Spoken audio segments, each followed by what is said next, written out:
Michelle. That's nice to be back. I know we haven't been gone for a long time, but it feels like it's been a long time. Well, they don't know this, but we took a week off. We recorded 2 a previous week. Yeah. And we were like, this will be great for the future when we miss a week. And then we just missed the next week. we just used our ace in the hole right away. Well, to be fair. See, guys, we listen. When you ask us to do stuff, we listen. I did go to Palm Springs, and so it was nice for me to You had a vacation. Yeah, I had an actual vacation where I didn't have to feel like I was like you look so tanned, by the way. You look really tanned. Shut up. Did you do your nails? 900. Did I do my nails? Yeah, did you do any? I feel like when you go to Palm Springs, you go get like clickety clacks. Right. Things like that. No, I'm not a nails gal. No, never? No, I mean, sometimes I'll get my toenails done, but I'm not really a big nails don't say person. that on the podcast. People are going to freak out. Oh, yeah. Michelle's toenails are done. Write that on her wiki feed.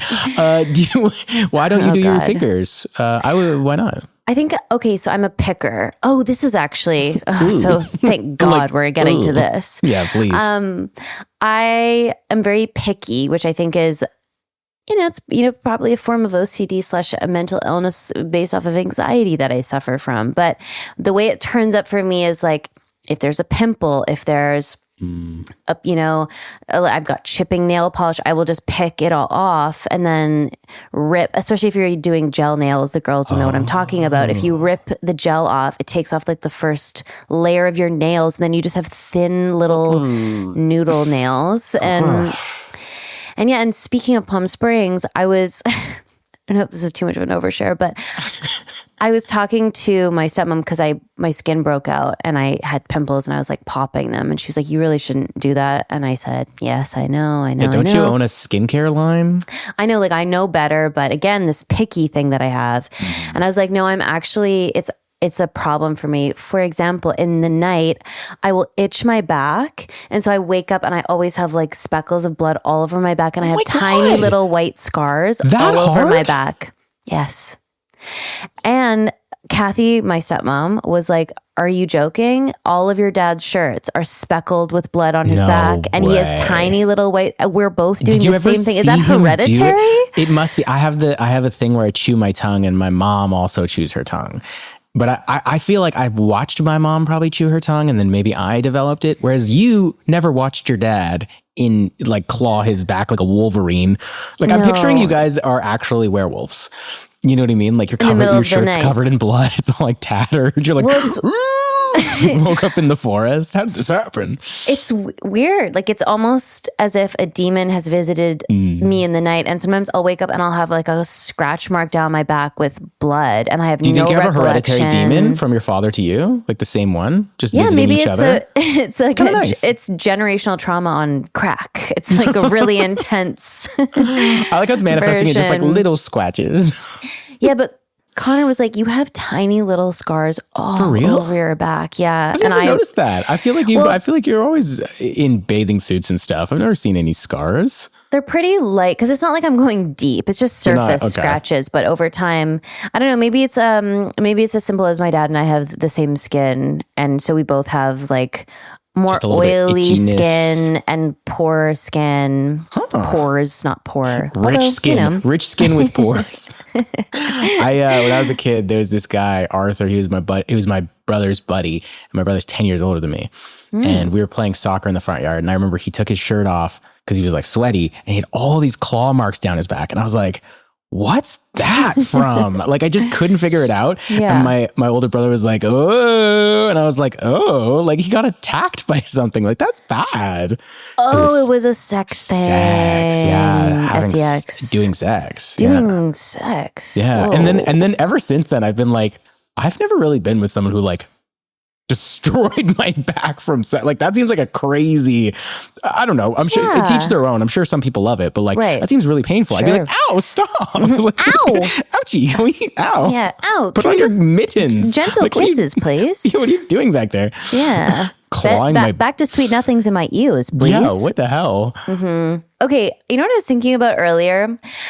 I was thinking, like, you know, when people ask, okay, what are your red flags in a romantic, and people are like, you know, poor hygiene, kind of like, yeah. Do you have any niche things? Because I thought of something that I was like, oh, this is a interesting red flag for me that I feel maybe is sort of niche. Do you have anything that's like so specific to you? I need you to share yours to inspire me to see what level we're working on here. Okay. So I, on my TikTok algorithm, a lot of like Neil deGrasse Tyson, like the Cosmos stuff. I really like, I'm interested in that. Don't know anything about it. Genius. Okay, not pretending to pull a Katy Perry where I'm like, I love science and math and now I'm going to space. No. But I'm just kind of like, it's so overwhelming and I'm such a dum-dum that I love hearing people that are so smart talk about it. Sure. And then I take little pieces and try to understand it in my little pea brain. Out what this has to do with sex. Hey, no, it's not sex. No. I can't even wait. No, a red flag in a person where I'm unless like, you narrate our sexual experience as if it's visiting through the cosmos, I'm not interested. The Nova Star explodes in a ball of light in my Milky Way. Sorry, cut that out, please. No, keep that in. Get out of my Milky Way. So what is it then? Get out of my Milky Way is great. So have you ever met somebody who like cannot talk about space because it's so overwhelming to them and it's existential dread. It's too existential. They're like, I don't want to know about it. I'm not interested. I can't even, I can't theorize. I can't. And I feel like it's a red flag for me because it's somebody that is so of the earth that I go, this is your first time here. This is your soul's first life. You aren't able to look past, like, we are not the same. Yeah. How many lives have you lived, Michelle? What do you think you're on? Not many, but I think I'm like, so say we average 100 lives. I love this. Perfect. I'm middle-aged. I've lived some 50 lives. I think I've had about 50. I think I came in this world quite sullen as a child, which sort of tips me off that I'm kind of like, oh, this again. But I'm not like totally. I'm still kind of. You were 18. Yeah, I'm still like bright-eyed and bushy-tailed for the most part. I'm not that wise, but I've kind of like got a grasp of some things. And I feel like people that can't talk about space and can't look at it and are too overwhelmed by it, it tells me that we can't really go there in the way that I'd need to. Yeah. Okay. You know what? I understand. I get that. Yeah. You want to connect on a soul level, on a spiritual level. Well, I want to talk about, you can't get there, concepts that are bigger than just being a human being on Earth. And I also find space really comforting because when I'm so caught up in all my little problems, I think, oh, I'm so insignificant. What a relief. Yeah. What a relief. Like, it's so amazing being a human and all these things are important. And then also it's nothing. And I love that. There's a short film that I'm sure ended up in I'm sure you've seen it because this seems right up your alley, but it starts with like a hula hoop and I think it's Morgan Freeman announcing. He's like, this is a 5-meter hula hoop. And then it zooms out. He's like, this is it 5 times larger. And it just keeps zooming out until it's the edge of the known perceived like human understanding, and then it does the exact opposite. It goes straight back to the hula hoop and goes deep into the smallest possible like quirks and things like that. So it's like you're like, whoa, and then like, expand. Yeah. It's That's such a cool. trip. I used to watch it like when I smoked a lot of weed. I used to watch this thing like once a day just to gain perspective. I thought it was like the most interesting thing in the world. I haven't thought about that video in so long. It's pretty interesting. It's super interesting, and I live so outside of space now. Like I used to be obsessed with space when I was a kid. I live so outside of space now. I used to spend all my time just trying to find the stars. Like I'd be like, we'd drive out to like less populous areas and I'd look up at the stars and I loved it. I love that feeling. And now I'm so like, can't I just enjoy brushing my teeth? Like I'm just trying to do like little things really well that are like really practical and like here. And those things matter, like because that's your life. Yeah, I just think it's all connected. I like the option of being able to talk to somebody about both. Totally. Like Absolutely. both for me need to exist and be valid. What And is then, your so how niche? does this have to do with sex? No. No, nothing. Okay, so what's my niche, like red flag, like something that I need to, you know what, again, like you were saying, so many of these things aren't niche, like being good to service staff and stuff. Like it's just it's like, duh, like what the fuck are you talking about? Like, come on now. It's like everyone says that. But is there anything that you just are like, oh, that's a funny thing that I clock in people that I'm like not sure where that comes from fully? Man, I wonder. I'm really putting you on the spot. Sorry. No, it's a good question because I'm like, well, what is it that like, there's something that always tips the scale for me at some point. It always comes down, and again, it always comes down to like sense of humor or like the ability to like, I think forgiveness is a huge, and the ability to like, you know, change your line of thinking. I feel like a lot of people remember things forever, hold grudges, and it's very hard. And that's totally fair. You're a grudge hole. You love a grudge. You are the film The Grudge. No. You love it. No, incorrect. I don't. You don't hold grudges? No, I don't. I will like, I have a line and then, but I'm not like stewing, or if I were to see somebody out, I wouldn't be like trying to fight. You know what? Okay. I'm like, go with grace, but yeah, I'm not petty. You're dead to me, but you're not going to think about them twice afterwards. Totally. Okay, I understand. The grudges is something you recall. Yeah, I think like the best kind of like revenge when somebody wrongs you is indifference. So that's like where I go. You don't exist. For me, it's like, this is, again, this is obviously but like, so much happens in your relationship that I'm like, dude, we have to move on from this fight. Yeah. If we can't move on from this, we're fucked. Like if we can't like forgive and forget and move on and like see each other as new people who like laugh, like once you lose the laughter, if you can't get the laughter back, it's such a killer move. Cause like, just joking is the best. It's the best part of a relationship. Okay, so you need somebody who can move forward. Which is like not a good niche red. That's not a niche red flag at all. It's not very good. But like, I want you to think. I want you to think on it, and I want you to come back to me because I think it's an interesting. Somebody drinks a cup of milk. If you like milk, if you drink straight cow's milk, that's so fucked up. That's a great one. That's what a weird thing. If you're still out here drinking a pint of cow's milk, you're terrifying. I knew you'd get it together. That's a perfect answer. That's weird. It's like when somebody eats a banana with their mouth slightly open. I'm out of there. I'm not staying. So that you hear this. So that you hear mush it through the hole. Like, so you hear this. Oh, yeah. Chewing with your mouth open. I did the other day. I went out for. Aaron's. Okay, I shouldn't have said his name. My brother's wife's gonna hear this, and she's gonna. Now they know which brother I'm talking about. We went out for cocktails the other day with like. Some of my friends, and we're sitting on the patio, and he was munching on something, and he was just like, and I was like, Aaron, chew with your mouth closed. He's 8 years older than me. he was like, it was very funny. Alana and him got into this conversation about how Aaron was like, he's like embarrassed as if like I'm his dad and like we're out with his friends, and he's like, and I'm like embarrassing him in public right now. I'm like, you're like, I could hear them. Yeah. Chew with your fucking mouth closed. Yeah. Who raised you? Were you raised in a barn? Speaking of, Letterkenny. Oh my gosh. We watched an episode. And I made a lot of notes. Me too. Well, I didn't make, you know what I did? I made, I just wrote the scenes in order. Yeah, I mean, that's good. Just to give us I did the same thing and then just little thoughts I had throughout because I really, again, you know, I'm like a broken record. I'm like a grandma with dementia who just keeps saying the same thing over and over. Where are we? I totally forgot this whole episode and how good it is. I know this for a fact. As I was watching it, I never saw this whole episode just because of the farts introduction. Right. I was like, I've never heard this in my life. Yeah. But I'd seen the you and Kalinka fight, like the Puck Bunny fight. I had seen that, but maybe I just saw a clip of it. Yeah, to see it actually in a episode in its full form. Wild. I mean, okay, so let's start with the farts. Let's start right at the beginning, right? I guess we should start with the farts. Start with the farts. Every time they bring up farts in this show, I'm like, oh, guys.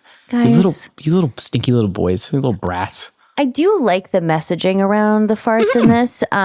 You know, and this is Yeah, they're in the sled shack. They're still kind of upset about the fact that it was the Degens got in there and kind of messed it up.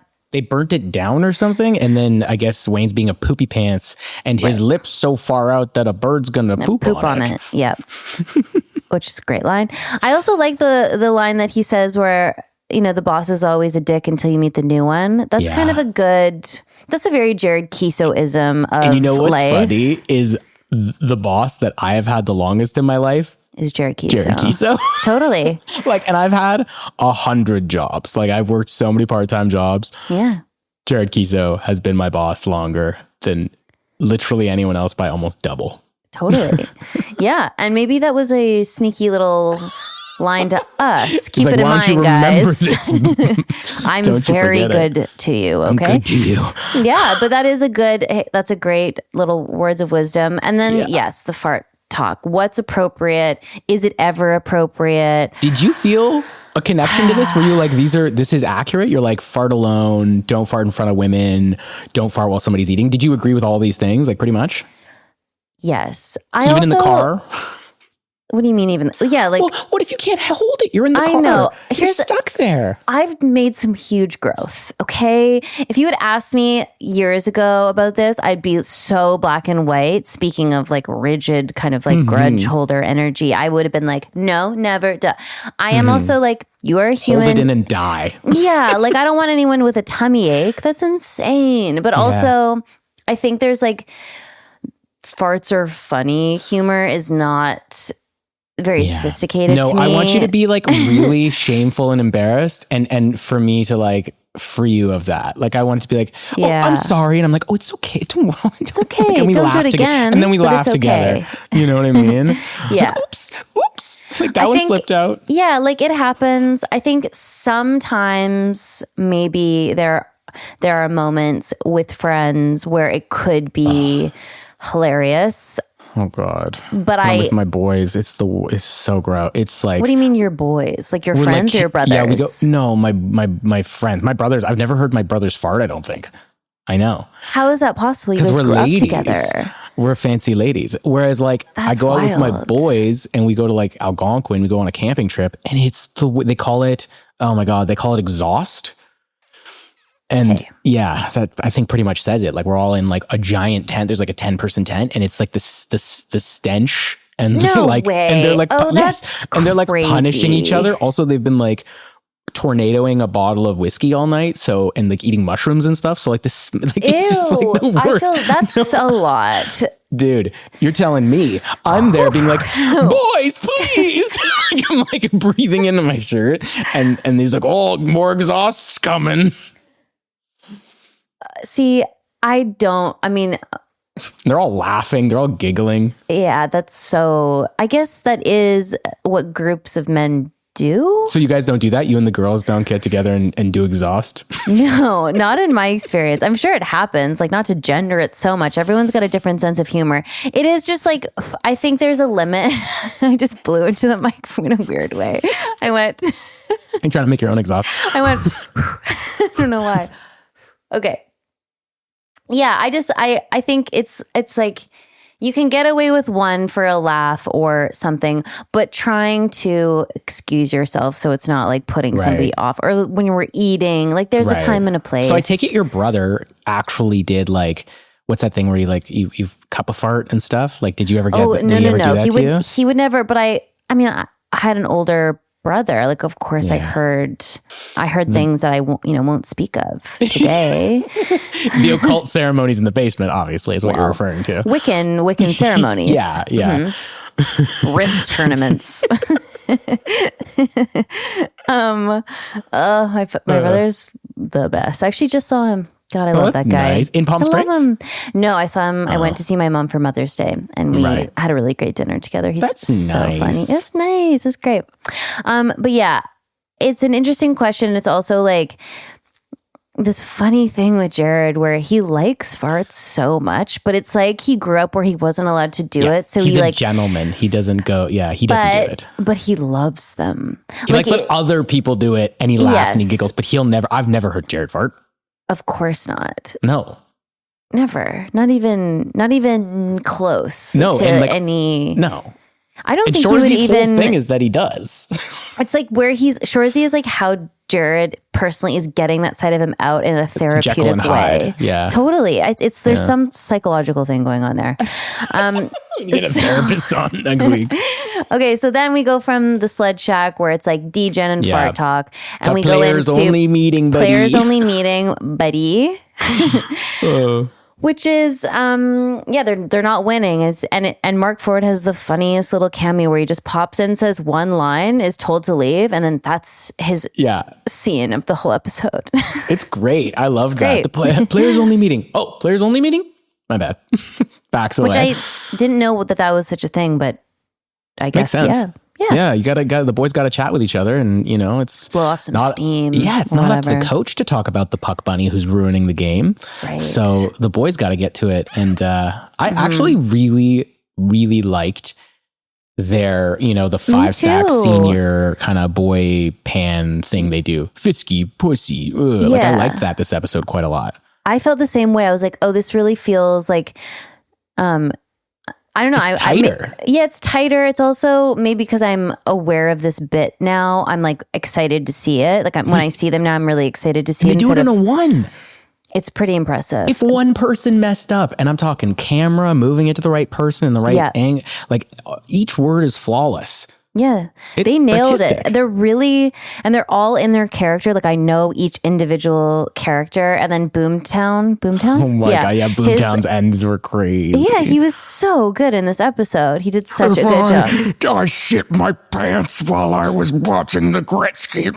Like he's huge. Yeah, that guy's enormous, and he's so emotional. He's like close to tears. It's great, and and the reason they're not winning is because they're all getting caught up with this puck bunny who is Angie. Therefore, we've got to figure out a way to get this puck bunny out of here. And the boys obviously try to get her out, but they talk to her and she's so insufferable with this puck bunny like language, dialect. They just can't deal with it. Vernacular, yeah. Lexicon. Yeah. A little line that I loved in the like Schultzy and Fisky stuff is when he's like, it's the little kisses she gives when she thinks I'm asleep. And he goes, poopity doopity woo woo. Yeah. It's really, no, that was my favorite line too. His delivery is unbelievable. Actually watching that, I was like, how did he not laugh? And I feel like people give that to us a lot. They're like, how do you guys not laugh? That one. Oh, that one. I know they all were so good. And I wish I meant to actually, I should have looked it up, but he's in Shorzy, I believe. Is he? Okay. I think so. The one who said that line. And he was the guy I was telling you about in 4 a.m. that I screen tested with. That makes sense. Who gotcha. I was like, this guy is so good. And I'm blanking on his name, and that's so stupid. Could you look it up? But guess what? We're gonna look it up, and it's gonna be like Fisky Schultzy. So it's so pussy Fisky. So it's gonna be Fisky. I think it's Fisky. Fisky Letterkenny. Mm-hmm. Here we go. Oh, what's this episode called? The Sled Shack or something? Puck Bunny. Mm-hmm. Jordan Johnson Hines. Jordan Johnson Hines. He's so good. He's such a talented actor, and he's a lovely person. I got to actually spend time with him during the 4 a.m. rehearsals. Damn, he's been and I just freaking working. Oh, he works. Like he's 20 episodes of Nurses, 10 episodes of Endgame. Yeah. 14 episodes of Suits. He's so good. God. He's such a good actor, and he's a really nice person. I was like, and he left quite an impression. Oh, why did I think he was in Shorzy as well? I don't know. There's a couple people who made the transition, and the fact that we've never seen the show probably doesn't help us know who's in it. That's fair enough. I probably should not speak to it. Okay, so that's a great little scene. We kind of established what's going on with the hockey and the puck bunny. And again, her outfit, I know we talked about that in a previous episode. It's so specific and weird. Leather jacket and a scarf and glasses? The tightest jeans, a boot, and a curly ponytail. Yeah. I've never seen anyone dressed like, you know what it kind of looks like? Like Ice Side reporter.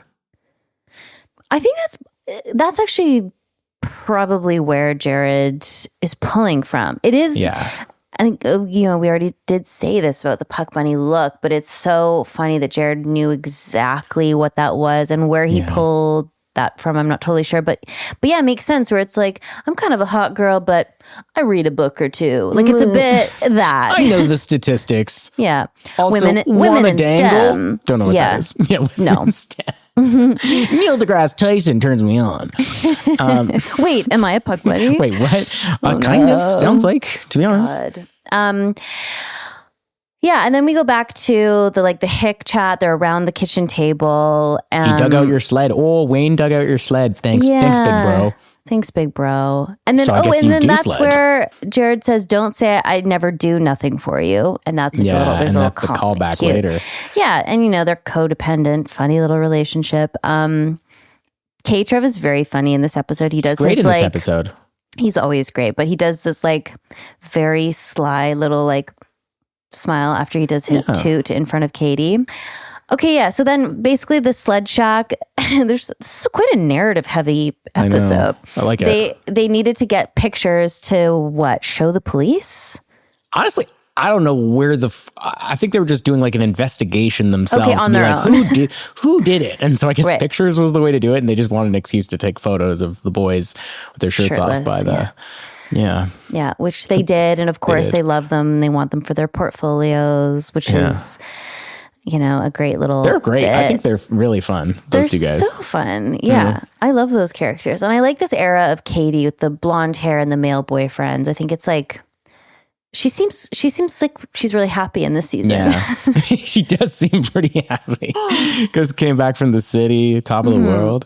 And then I guess Katy gets into her they pitch her to be a puck bunny and to go and save the day. The hockey players show up at the end of this scene and they go, "Hey, so Katy. could," and you're like, "Hey, Pete and repeat," and they're like, Yeah, frickin' frack, cute little line. I love this scene with these boys. I do feel like Katy, I guess me and Andrew and Dylan had really good chemistry all the time. This dynamic works really well, and it was just always nice to have a scene where we're actually talking to each other and interacting and doing a bit of acting. And there was a goal to the scene. The goal is they're trying to get your help, and you're helping them along, trying to figure out what it is they need. And then at the end, you're like, "No, I'm not going to help you." And they're like, "Oh, that's okay." And then you're like, "Well, if I ever meet this girl, she sounds sick." And they're like, "You do know her." Right. Ooh, it's Angie. And I'll do it for free. Exactly. And interesting that Katy speaks puck bunny. Yeah. Despite never going to any games previously. You know what? Don't poke too many holes in it. Correct. Moving on. It's a cartoon. It's a cartoon. I also, in my head, I went, you know what? Katy she's great at mimicking. She's really good she's very smart. Katy's STEM. Katy's a genius. Katy is a woman in STEM. If she's going to be in an environment, she's going to learn it. She may not take it on fully, but she's going to at least learn it. So she's always got it in her back pocket. And that's what I love about her. Yeah, she's a genius. So is Michelle. We get ourselves back over to the sled shack, and we've got Wayne and the boys chatting with Tyson, Joint Boy, and McMurray. Oh my God, this scene.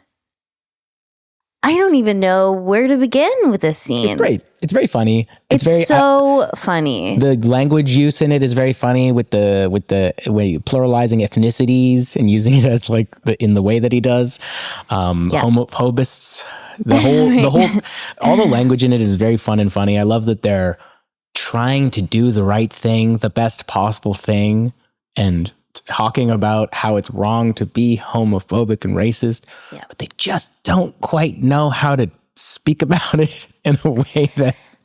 I'm sure this is how do I say, a relatable thing for people to maybe watch that come from areas like that are these kind of guys where it's heart absolutely in the right place, language maybe decades behind. They don't really hear it as often. they're not totally sure how to interact in this space.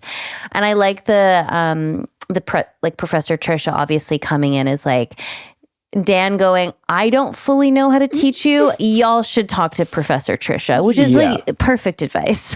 Go to a professional woman. Maybe like. And at the like culmination of this whole thing, when he's like, I'm sure there's something wrong here, but I think I agree. Like, I think this is the best option, but I'm not sure. I can very live with it. flawed plan, you know. Luring out I guess with fake gays is what they're going to do. They're going to take your guys, the models, and they're going to put them out in front of the sled shack, and they're going to be fake gay, and that's enough to bring out the Degens to come beat them up.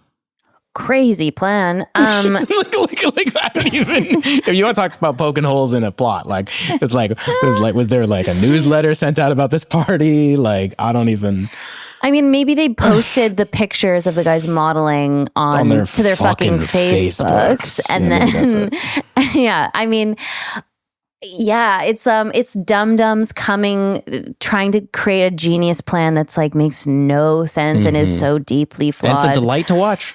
It's a delight to watch, and I love them all kind of scratching their heads and like again, hearts couldn't be in in a better place, trying so hard. Yeah, McMurray being like, wait. Just let me finish my thought. So if they use the gays and I'm using the ethnicities, that's not wrong. Yeah. They're shocked that the F word made it in twice. That's I guarantee you they weren't even going to say it. And then Jacob was like, why don't you just say it? Like Jacob Tierney has his claws all over this scene. I'd love to ask him. But yes, absolutely. He made me say it 2 or 3 times in the show at least. And he would come out and he'd be like, you're gay. Just say it. Right. And you're like, okay. Okay. I feel, interesting POV, but I think the right POV was involved and you could feel it in the scene. Like I watched it and I was like, this is very funny. And it's like them kind of like dumb trying to like sort through this. And it's very charming. And it's a sweet spot. It's like, it's really cute. If you don't get what's going on in the scene, you're not going to get the rest of the show. That's for sure. I 100% agree. It means well. Period. That's all there is. And then we go from this crazy scene right into the Puck Bunny off. And maybe this is an even more complex scene when it comes to misogyny and violence and women on like this scene left me at the end going, Like I was physically hurt by it, but then I'm also like, why can't women fight each other? Yeah, and I think it was smart in the scene with like the hockey players where Katy's like, this girl sounds awesome. Like it's not really about Katy shaming her for being with multiple hockey players. That's not what the kick is about. Or the cheating on your big brother. You cheated on my brother and now I'm gonna beat you up. Yeah, what the fuck? But it is about like honor. It's not about anything. It's not coming from like a shaming place. 100%. And it's a crazy scene. I remember shooting this scene and how like, oh my God, the noses.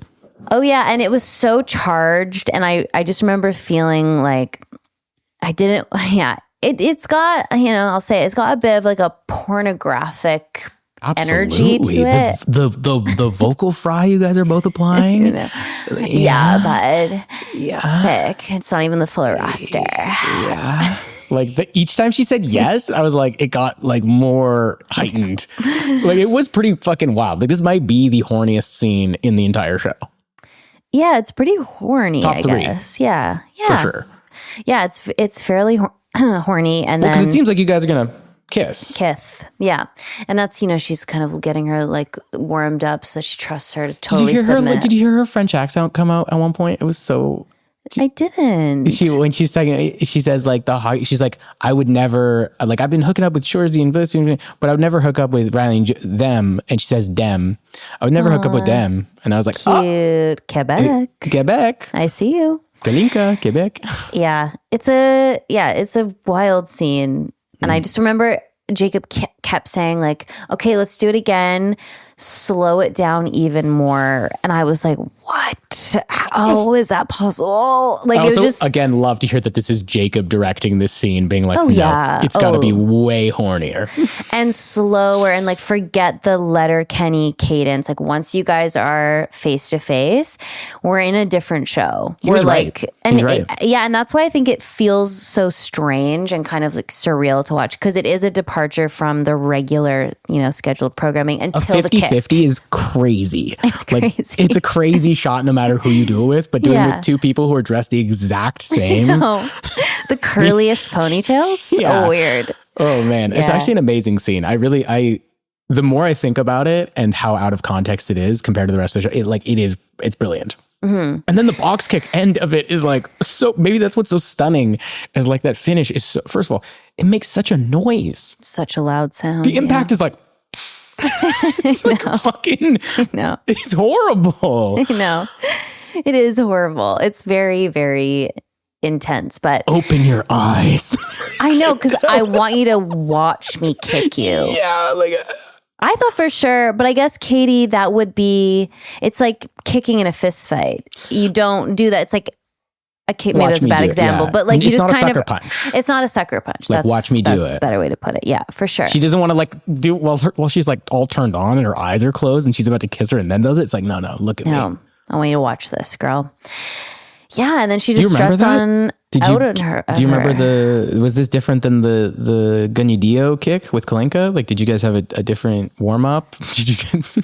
I think it was the same. They probably just accentuated it, or maybe the acoustics in that room were better than the outside kicks. I'm not sure, but it did have a real tenor to it. It was loud. Okay. Yeah. But yeah, there's always a, I think it's called a Jill instead of a jock strap. Mm-hmm. A jock and a Jill. Jock and a Jill. So this is a Jill to protect. And then Daniel Skeen, obviously, like all the stunts. We practice it. There's a lot of background actors in this who are just cast, eh? It was like 3 or 4 different times. Like cleaning up, cleaning up in the, they made a lot of that in this. I'm surprised Skeen didn't make it in there too. The next scene is the Skids Sarah Gadden reveal. This scene is so funny and like so quick. They're like, okay, what are the Skids up to? We have to tie up this like weird clown thing that we just throw it in there because the next 3 episodes I think are like that's the Skid arc. So they just had to like throw in the like, okay, this isn't Devin, this is someone else. Totally, it's a great reveal. I know the girl. You're more. We haven't seen Roll this scared. Yeah. Up until this point, and then it's the girl infiltrated the lair. I've just met Sarah and I'm like sliding out under her and like grabbing her legs and then screaming as loudly as I can up at her face. It's a great little scene. I saw Sarah yesterday. Aw. She's great. She's doing great. Yeah. Of course. She's the best. She said she would come on the podcast. So if we want to talk to her this season. Well, we should get her on next, or try to get her on next if she's available, because this is her arc and I'm so curious about her experience. Okay, this is great. That would be so fun. No, Sarah Gadden is so... I just really appreciated her coming into this extremely silly role and taking it dead ass seriously. Like, it's so perfect. And seriously, she took Alias Grace or Enemy or any other huge television show or movie she's been in. She's like, no, this is Letterkenny. She's like, what is my moment before? Like, there's a lot of inner workings going on behind her clown eyes. It's very good. Yeah. And then to kind of button this scene, I guess they abandoned, or this episode rather, I guess they abandoned the gay kind of, like, that didn't work. And what did work was, how do we deter people from coming around anywhere? Of course, you get the Ginger and Boots because they fucked an ostrich. This is the only Letterkenny episode I can think of that doesn't end in a fight. And you know what ends it? The people who fuck ostriches. So, and fair enough. If that isn't a lesson to be learned, I don't know what the lesson is.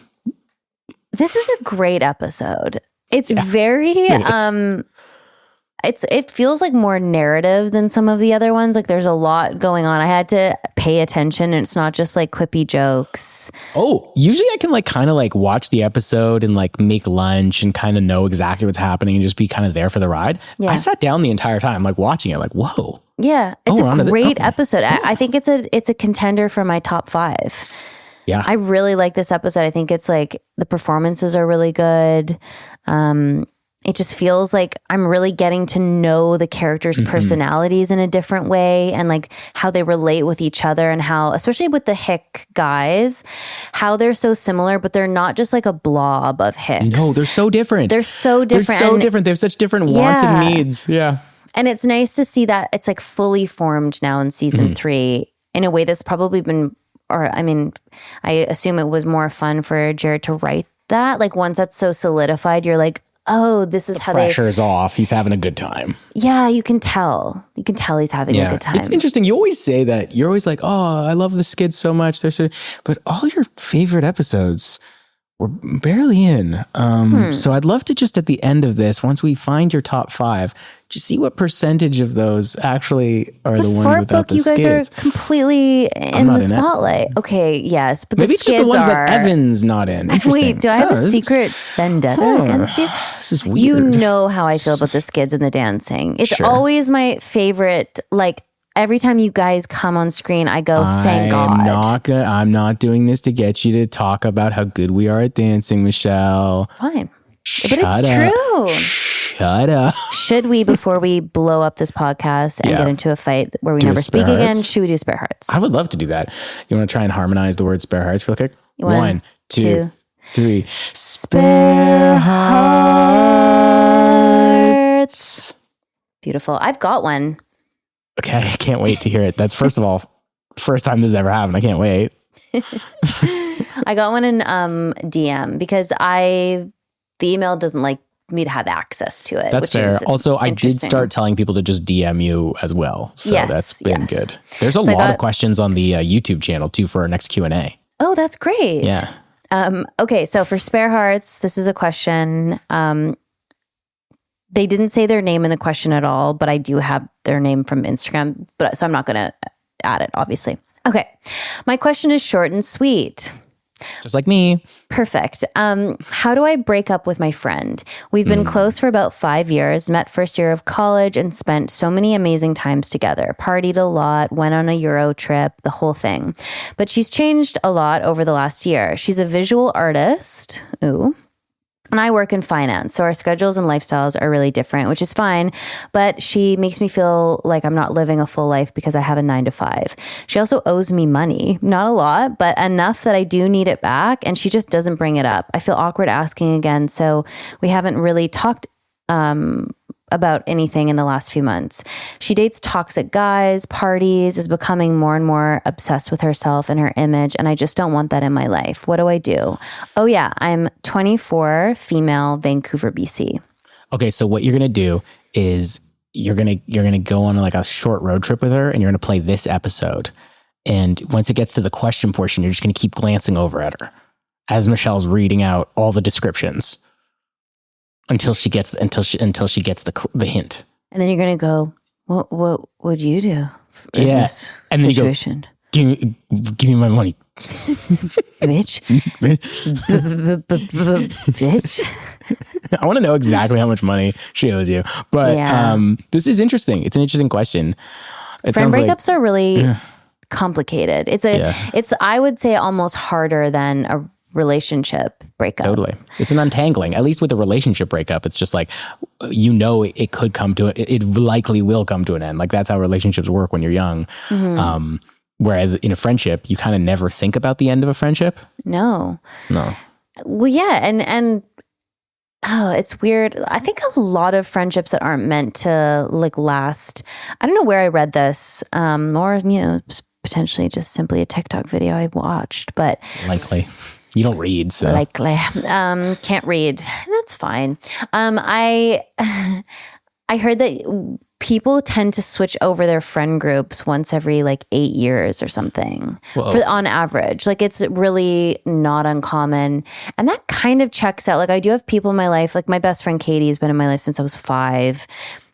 Nick and I have been best friends since I was like 19. I've got high school friends that I'm still very connected with. Like, but I do have friend groups from Toronto that I used to work with that I would go out with a lot, and we would like go to dinners and stuff that I still care about deeply, but they're just not in my life in that same way anymore. And there's no falling out. It's just, so I wonder if maybe you don't have to, if you guys haven't talked, they haven't talked in a few months. Like maybe it's one of those things where you just eat the finances and just let it kind of peter out. Let it fizzle. I know it sounds like I mean, to be honest, you're in finance, you'll be fine compared to her. She's struggling. Okay. Right now all she's got is her image. So as an artist, you really have to kind of curate that stuff so that you can get more work. Whereas you could just like, you don't even need social media. Just do more math and you'll get money. Just do more math and you'll make that bank. Yeah. Girl. Take us out for dinner. At 24, you guys are, that's kind of the age when you're starting to realize what you value and maybe who you want to be as an adult, instead of just like, oh, we like to party and go out and that's all really fun. And those are great formative friendships, but it's okay to also realize you have different values. And this is the age that you're probably kind of coming to these realizations, which is normal. Mid-20s is an extremely, I don't want to say tumultuous time, but it's a lot of change happening in there. You're becoming adults for the first time. You're like real adults who are like independent. And so you have to like start to build up your life and like what you want that to look like on a daily basis. Yeah. Like that's great. There's a lot of responsibility. And then all of a sudden you just like blink and you're in your mid 30s and you're like, this is what I decided to do back 10 years ago. Okay. Fuck. Yeah. So these are important decisions to make right now. So, your friends your friends should support you through these decisions, and you guys should like find energy in each other and solace. It shouldn't be like a punishment to hang out with your friends. It shouldn't be a struggle. That's not the point of friendship. Yeah, I totally agree. And if it's not working for you, it's likely that it's not feeling great for her either. True. Or something. She's trying to break up with you. That's why she's like, oh God, she's like, I gotta make this money so I can pay her and get out of here. The money sucks because it's like, that is a selfish move, obviously. Steal one large item from her and dip. Steal one painting. Yeah. And enjoy that painting. I mean, maybe you love her. I wonder what kind of a visual artist she is. I'm curious. I just had an image sculptures.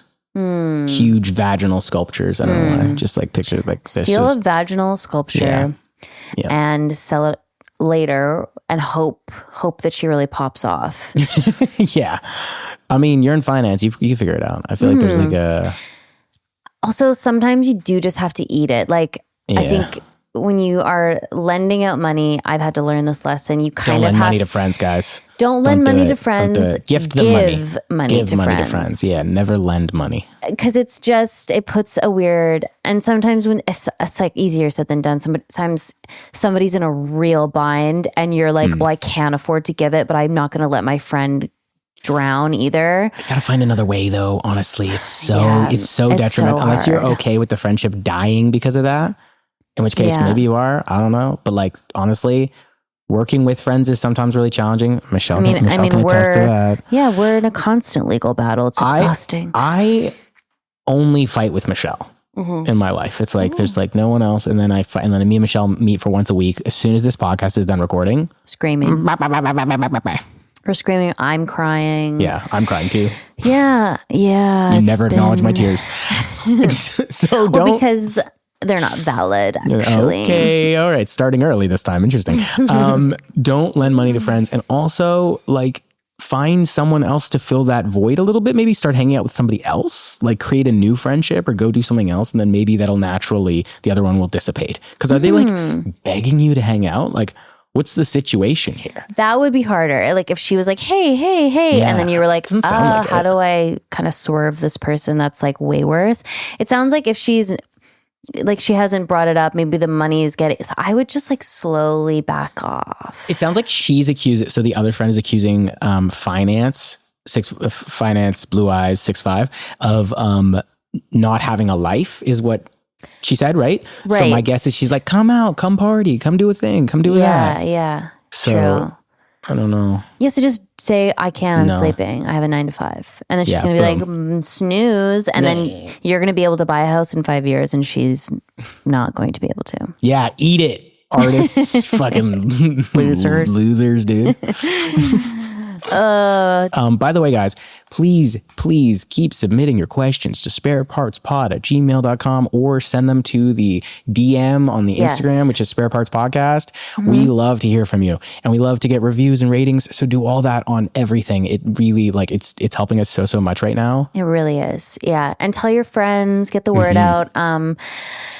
And yeah, just thank you so much for being here. And I just want to remind you that Relative Skin, my skincare company, we're still doing our Spare Parts 25 discount on everything on the site. So head on over to Relative Skin and try it out. It's so good. You're going to love it. Plus, it's free shipping on orders over 100. Spare Parts 25. Spare Parts 25. For 25% off. RELATIVSKIN.com. Correct. Relativeskin.com. 25% off at checkout. You guys are going to love it. If you blanked and you were like, oh my God, I didn't get my mom or my wife a Mother's Day gift, couldn't be a better gift. Also, you need it for yourself, boys that are listening. It's for everyone. And then if you get it, you tag a little photo of yourself putting the skincare on. Tag Michelle. Michelle will see your beautiful skin. I want to see your beautiful glowing skin. And she'll comment on how nice and taut you look. I will. I'll give you some sweet attention, but it'll be genuine because your skin is going to look glowy and taut. I don't like the word taut. Oh, I love the word taut. Okay, guys. Love you so much. Thank you for being here. Bye. Bye.